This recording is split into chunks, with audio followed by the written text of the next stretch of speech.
Father God, the wonderful God, that we love and we adore you.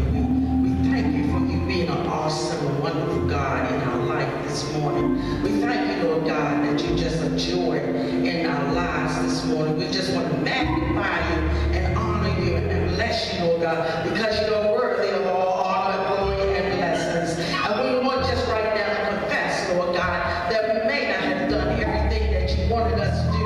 So right now, Lord God, we ask that you forgive us all our sins, what we have done by word, by thought, and deed. But we just want to thank you for being a joy in our lives.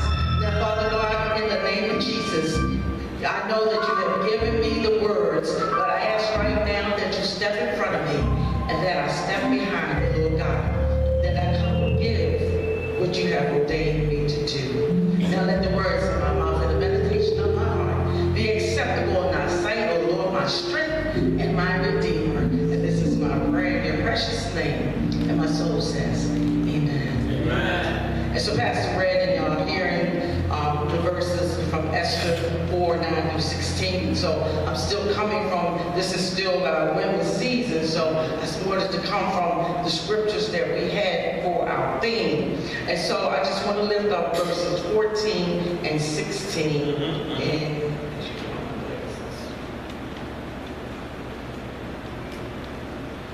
for if thou altogether holdest thy peace at this time, then there shall enlargement and deliverance arise to the Jews from another place. But thou and thy father's house shall be destroyed, and who knoweth whether thou art come to the kingdom for such a time as this? Go gather together all the Jews that are present in Shushan, and fast ye for me, and neither eat nor drink 3 days, night or day. I also and my maids will fast likewise. And so will I go in unto the king, which is not according to the law. And if I perish, I perish. And so the sermonic topic I have for today is a girl got to do what a girl's got to do. And the subtitle is Esther, the rags to riches story. The book of Esther doesn't begin with the life of Esther as the title book. In fact, she wasn't even one of the main characters in the beginning. Chapter 1 begins with King Ahasuerus, king of Persia, and his wife, Queen Vashti. The king was known for throwing elaborate parties in his palace. He had just given a party that had lasted 180 days. So following that, he gave another party where he invited everybody, nobody, la-di-da, and all in the city of Susa to impress them with his wealth. The place was decked out in the finest from head to toe. Guests drank from gold cups. They didn't have red cups, they had gold cups. He told his guests to eat up and drink up as much as they wanted. Now Queen Vashti, who was considered to be the beautiful woman of his, and she in her own rights, so she was entertaining her friends and maybe the wives of the noblemen in a separate room in the palace. So the king, after he had partied now 180 days, and now the king decided to heighten up the atmosphere, take it to another level for his homies while his guests sip and feast to their heart's content. He wanted to show off his wife to his friends. He was feeling real mellow at this point. He was bragging about how fine his queen, Vashti, was, and that no one else could top her. The king sent servants to summon her and gave instructions for her to wear her royal robe so she could be paraded in front of his noble friends and others attending his grand party. Wow. For reason unbeknownst to us, she refused to request to come before him and this group of men. And there was speculation that she was pregnant at the time and didn't think it proper to parade herself before other men. I would think that Vashti was probably being tired of being a trophy wife, his eye candy. So being fed up with his antics, she decided, I ain't coming. I am not feeling him and his bros today. I'm just not going to do it. So go back and tell the king and tell him to handle his business, because I'm not coming. Because I'm going to handle mine. Because a girl got to do what a girl got to do. I know that's right. Because of her disobedience to him, the king was ticked off. This made him very angry with her. How dare she embarrass him in front of his company. Vashti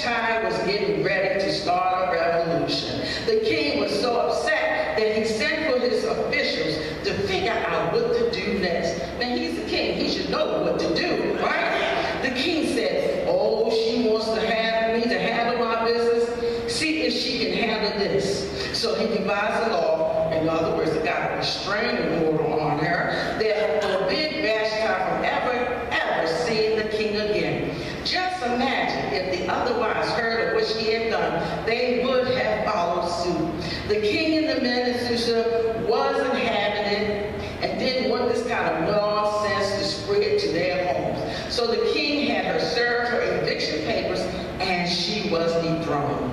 A letter was immediately sent out to all Medes and Persians in his province stating that the husbands should have control over their wives and children. Well, that was back in the day. So as we go into chapter 2, we are introduced to an orphan Jewish young girl by the name of Hadassah, who was being raised by her cousin Mordecai. He was a Jew who served in the Persian government under the king. But she was also named Esther, and this was to conceal her nationality and her family roots, being that they were living in the land of Shushan. Well, Cousin Mordecai heard about the opening, and he took Esther to apply for the position at the palace. You know, when we hear about job opening, don't we tell our family friends, there's a job opening, I think you qualify for, you better get on down and put your application in. Nowadays, you just have to go online to apply for a position. But he took her there. He knew that there were going to be many young girls who wanted to be the next queen. Mordecai knew the competition was going to be stiff, but he felt she had just as good an opportunity as any of the other Persian young ladies. I can imagine he was giving her many pointers that would help her to become the chosen one. He said, I need you to step up your game, girl, and show Haggai, who is in charge of the woman, that you're worthy to be selected. He also told her not to reveal that she was a Jew, otherwise she would not be picked. That's right. I believe God was giving Mordecai the wisdom and knowledge he needed to guide his cousin in the right direction. We as believers should be using the wisdom and knowledge God has given us, not of ourselves, but to guide our young people, new believers, and anyone who needs our help. Yeah. Mentors are very much needed to help them in various stages of their lives. When Esther got there, she immediately won favor in the eyes of Haggai. Not only did she possess outer beauty, but inner beauty as well. Sometimes we get caught up in people's looks. It is insulting when a statement is said like this, she has a beautiful face for such a large girl. Go ahead. Well, what about her inner beauty? What about her demeanor, her character, her integrity, her intelligence? We know people that are thin who have beautiful faces as well. But their inner beauty deserves a whole lot to be desired. Judge Judy has a book I like called Beauty Fades, Dumb is Forever. Now Esther was not dumb, she was wise. She was cooperative and did not act out of character. Esther came correct. Because of this, Haggai provided her with her own 7 maids, pushed her through to the top of the class where she received the best accommodations and training. Now every day Mordecai would come by the palace yard where she was residing, waiting her turn to see the king. The custom was before any young woman was taken to the king's personal accommodations, she had to go through a year-long purification ritual. How much time do we take before we come before the King of Kings? What is your own purification ritual? Do you use oils and Axe? Now, this is not perfume or aftershave. Axe is adoration. Respecting, admiring, and loving our God and worshiping and giving honor and glory to his name. We have to confess to him. We acknowledge that we are and ask for forgiveness of our sins. We have to thank him. We should thank God for all he has done for us in the past, what he's doing now, what he's going to do in advance, and what he's going to do. And more importantly, we need to thank him for his son Son, Jesus Christ, who came and hung on that rugged cross for our sins. And finally, we need to go into supplication. It's our prayer of petition. It's our humble plea, speaking to God's heart for our needs, desires, and requests for blessings on others' lives. Yeah. So at her appointed time, she was summoned to spend her time with the king. Now, King A, I'm just going to say A because I can't pronounce it all. King A was so taken back by her, she won grace and favor in his eyes, and she was chosen from among many. And he gave her a lavish feast in her honor. You know that he loves to party, so he gave her this big feast. But some time passed, and Mordecai heard that two of the king's gatekeepers were planning a home invasion on the palace, and they were going to kill the king. Now, Mordecai was in the right place at the right time, but he didn't have the proper access to tell the king himself. But he was able to get a message to Esther to inform the king of the evil that was being planned on his life. He told Esther it would be easier for her to convey the plot than for him to get the message to the king. Once the king found that Mordecai's message was true, the officials were killed. Now Haman, one of King A's servants and an enemy to the Jews, was recently promoted to a position of honor above the other officials, which required them to bow to him. Mordecai, who was now official in the king's palace, would not bow down to him. How amazing is it that after some people get a little promotion, that you set raised on the job, they soon have a spirit of superiority. I have arrived and you need to recognize. That was Haman. He had finally arrived.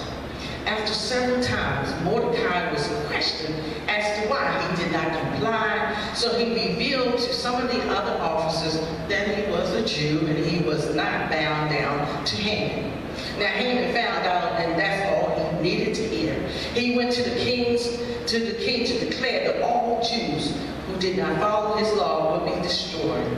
So after convincing him, the king approved, and the word was sent out to all the land stating that at an appointed time they would be killed and all their possessions and money would be taken away, and that it would be added to the king's treasury. Mordecai heard about it, and he started mourning. He sat in front of the king's gate and would not stop. His cousin Esther found out that he was in despair, and it grieved her spirit to know he was suffering. He is her relative, and naturally she wanted to help him. But you know, not all family will come to your rescue when you are spiritually weak or in trouble. But this was a major issue that was before the Jewish people. Esther wanted to know what was going on, and she sent a message to Mordecai. He then returned word to her to let her know of the impending disaster that was coming to his people. Yeah. He needed her to make haste to go see the king to change his mind. Esther was reluctant at first because she had not sat before the king in a while and wasn't sure if he would even receive her by extending his scepter to her. Even though she was the queen, she still didn't have the same authority, power, or wealth to tell the king how to rule his kingdom. She was not completely secure in her own strength to think that she could deal with the political dealings in Persia. So Esther was clinging to her rag stages of her life and not her riches. But this is not about finances. This is about the way you think. Her rag stages made her feel that she was of low quality, of no self-worth, no value, and below the standards of others because of her Jewish faith. Before we gave our life to Christ, we also had rag mindset. We were inferior, inadequate, had poor and low standards, but once we turned our lives over to Him, He stripped away our rags, our sins, and our old ways of thinking and living, and gave us riches, a clean heart, and a renewed spirit in us. As believers and part of the body of Christ, we are in an influential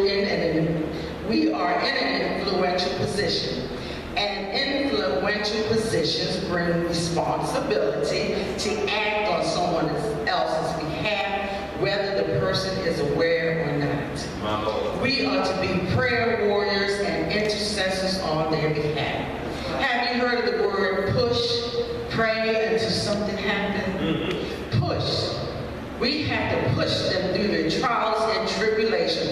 Push them through their hardships, failures, and sickness, and loss and pain. Brother Bill and Sister Ann, we're going to push until something happens for you. Yeah. We have to push those that are dealing with the hardships and failures and sickness, loss and pains. We have to push them to their healing. We have to push them through their demonic spirits and their strongholds. We have to push them for deliverance, for whatever the situation might be. We need to push for our pastor, for his ministry, for his help, and while he's on his job. We have to push church for our church finances and for more believers to come into the kingdom of God. Right. We have to push our family and friends, our co-workers, our neighbors, and our government and its leaders. Yeah. Pray that God will be done in our lives. Push. Pray until something happens. And we also have to remember, we got to push for ourselves. That's it. That's right. Push until something happens. Push. And so that means that we just don't stop praying. Somebody said, pray for me. Pray for me. We have to keep praying until we see their deliverance. That's right. That's right. Mordecai had to remind her that even though she was the queen, she was not above being killed. That's right. That's right. How was Esther able to go before the king, you might ask? Well, she was anointed. When you are anointed, you are ordained ceremonially into a position. So we know that she went through a year long of being set in the right position. You're also the intended one or the predestined one. Mordecai told her you were in the right place at the right time. Yeah. As it says in verse 14, who knows but that you have come to your royal position for such a time as this. She might have come to think she's just going to sit in front of the king and look beautiful, but no. Your position is for such a time as this. We go down, you go down. That's right. Speak now or forever hold your peace. Just remember, all Jewish lives matter. So Esther thought about this thing for a minute, because it had never been done like this before, to just up and go and see the king according to the law. But she had a responsibility to them, and they were relying on her. She had to let go of her old mind and put on her new mind. Yeah. That's right. So how was Esther able to go before the king? She was also gifted. She was gifted with a natural ability of leadership, service, administration, and giving. She asked for all Jews and soothsaying to come together on one accord, fast and pray for 3 days, night and day, as she was about to embark on this journey. Devote yourselves to prayer, being watchful and thankful, from Colossians 4. Well, how was Esther able to go before the king? She was loving. Esther decided to risk her life, but it's about getting her people saved. Esther loved her people and didn't mind leaving her place of comfort to keep them from being destroyed. How was Esther able to go before the king? She was obedient. She trusted and respected Mordecai and did what he advised her to do. Yeah. Do you have someone who you trust and respect, that when they give you advice, that you're obedient and listen? Surely you do. You have the Holy Spirit. All right. Esther rose up in her royal garb in chapter 5 and set out to face the king. Upon seeing her, he was delighted and held out the scepter to her. Yes. I can hear in my imaginary ear Percy Slade singing, when a man loves a woman, can't keep his mind on nothing else. He'll trade the world for a good thing he's found. And that's what he was getting ready to do. How was Esther able to go before the king? the king asked of her request. I want to imagine that Esther prayed to God before answering. God, you are my strength. I watch for you. You, God, are my fortress, my God, on whom I can rely. Thank you, Lord. And she told him of her dilemma of Haman's desire to assassinate all the Jews in his kingdom. She asked to have a banquet and invited Haman to expose him. Haman, in all his hateful and bitter ways, thought the queen wanted to honor him, and he boasted to his friends in white. But he had planned on hanging Mordecai from a 70-foot gallows. So one night the king was reading in the book of his reign about what Haman had intended to do to the Jews. He brought Haman in and set him up by asking him, what should be done for the man the king plans to honor? Haman was seeking to get the best out of his promotion by saying to give that person a royal robe and that had been worn by the king. Give that person a horse that had been ridden by the king and a royal crest. But it wasn't meant for him, but it was meant for Mordecai. Haman had the wrong thought. Isaiah 64:6 says, we are all infected and impure with sin. When we display our righteous deeds, they are nothing but filthy rags. Like autumn leaves, we wither and fall, and our sins sweep us away like the wind. The king and Haman came to Esther's banquet, and she said to the king, because she had found favor in him, to let her be granted this favor for her and her people, and that was to spare their lives from death. She further said she just couldn't keep her mouth shut. She was being led by the power of God. So a girl had to do what a girl had to do. So she exposed Haman as the enemy. The king became enraged because he had trusted Haman and had promoted him. Because of his deceitfulness, he was put to death by Haman. Proverbs 26:27 says, if you set up a trap for others, you will be caught in it yourself. If you roll a boulder down on others, it will crush you instead. Word of advice, don't be like Haman, because you can and will be exposed. So King A gave his queen all of Haman's estate. It says in Isaiah 1:19, if you're willing to obey me, the best crops in the land will be yours. And so whatever we obey the Lord, the best crops, it means the best blessings, the best finances, the best health, the best family. But you got to be willing to obey him. Mordecai was promoted to second in rank to the king. So in the end, Esther really did have a rags to riches story. Yes, she did. She went from going to owning nothing to owning her own estate. God gave her and Mordecai their reward for their commitment to him. Now I know there are some other rag to riches stories right here in this congregation. Are you one of them? I was one of them. I was a rag before I came to give my life to Christ. And so we had to confess with our mouths the Lord Jesus and believe in our heart that God raised him from the dead so that we shall be saved. Can you truly believe? For with the heart man believeth unto righteousness, and with the mouth of confession is made unto salvation. Do we have any other rag to riches stories in this place today? Come on, just raise your hand if you have come for being rags to riches in this house. So, we are fit to go before the king. Well, because That's right. we are anointed. You can put yourself down. That's right. As I said before, when you're anointed, you're ordained unto a position, intended or predestined. So Romans 8:30 says, and those he predestined, he also called.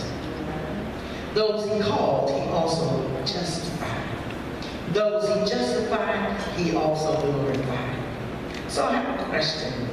What has God called or invited you to do in kingdom building? Think on that. Think on that. We are fit to go before the king because because we are gifted. God has given some of us the gift of healing, speaking in tongues, the gift of helps, guidance, teaching, encouraging, giving, kindness, evangelism, the gift of leadership as well, service, administration, wisdom, and giving. Question: what are your gifts? We are fit to go before the King because we are loving. Esther loved her people, so she decided to risk her life to go before the King so that they will be saved and delivered from the enemy. Question: do we love God and His people that you will be willing to risk your life for Him or them? So during this annual conference, it was constantly being stressed that we have to get out of these four walls, seek the lost, and help them get saved. That's right. That is true love. And I remember Reverend Crosby saying, kingdom building. This is serious business. We have to be real serious in kingdom building. We are fit to go before the King because we are obedient. Esther trusted and respected Mordecai, and she submitted to him and did what he advised her to do.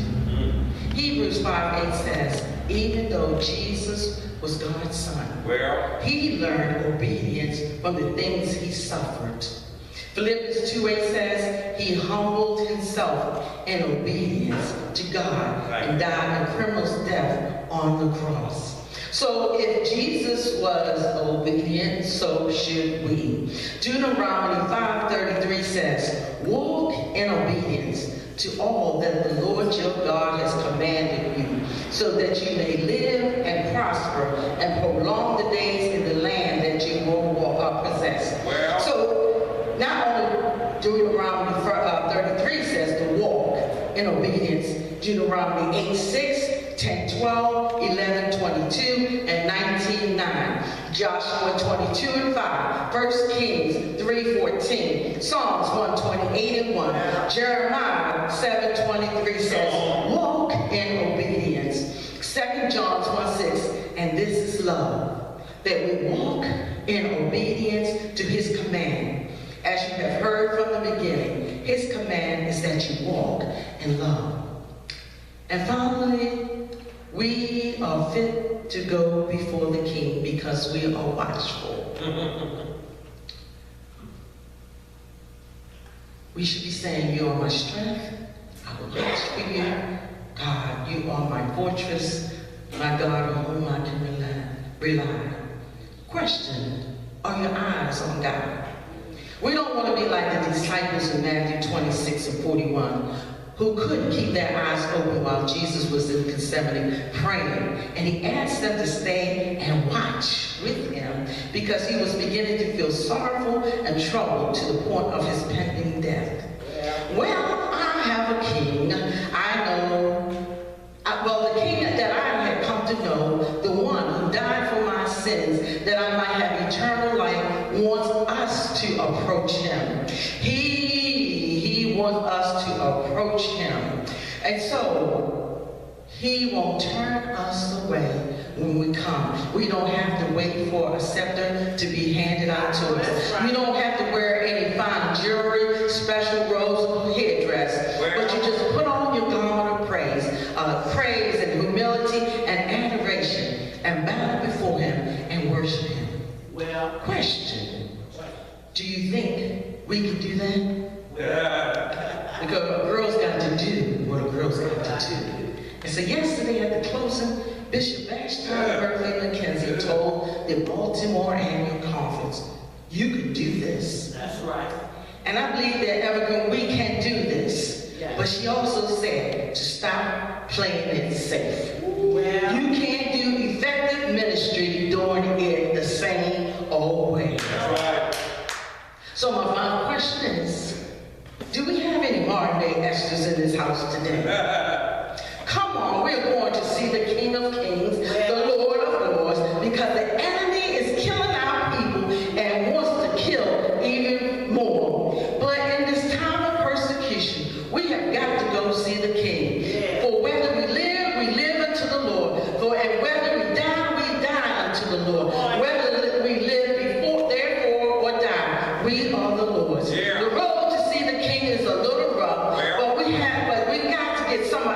people who need to be saved.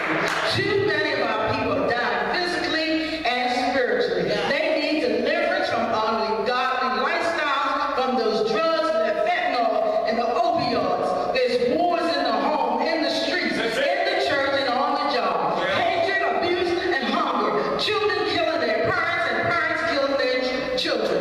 There are robberies, poverty, and injustice. Police brutality and retaliations are rampant in our city. Well, Esther, they may reject us, curse us, but we're going to go see the King. Esther, they may want to hurt us, beat us down, run us over, but we got to go see the King. We're going from the west side to the east side, to the north side and the south side. So Esther's in this house, and my brothers, besides Esther, we have to push until we get our daughters off the corners. We got to push to get our sons out of the gangs. We got to push to get our sons out of jails and being gunned down by retaliation killers. We have to push to get our daughters and sisters out of those abusive relationships. We got to push and tell her that her body is a temple of God. We got to push to keep them from being tricked on social media and end up sex trafficking rings. We don't need to have a child abducted. Esther.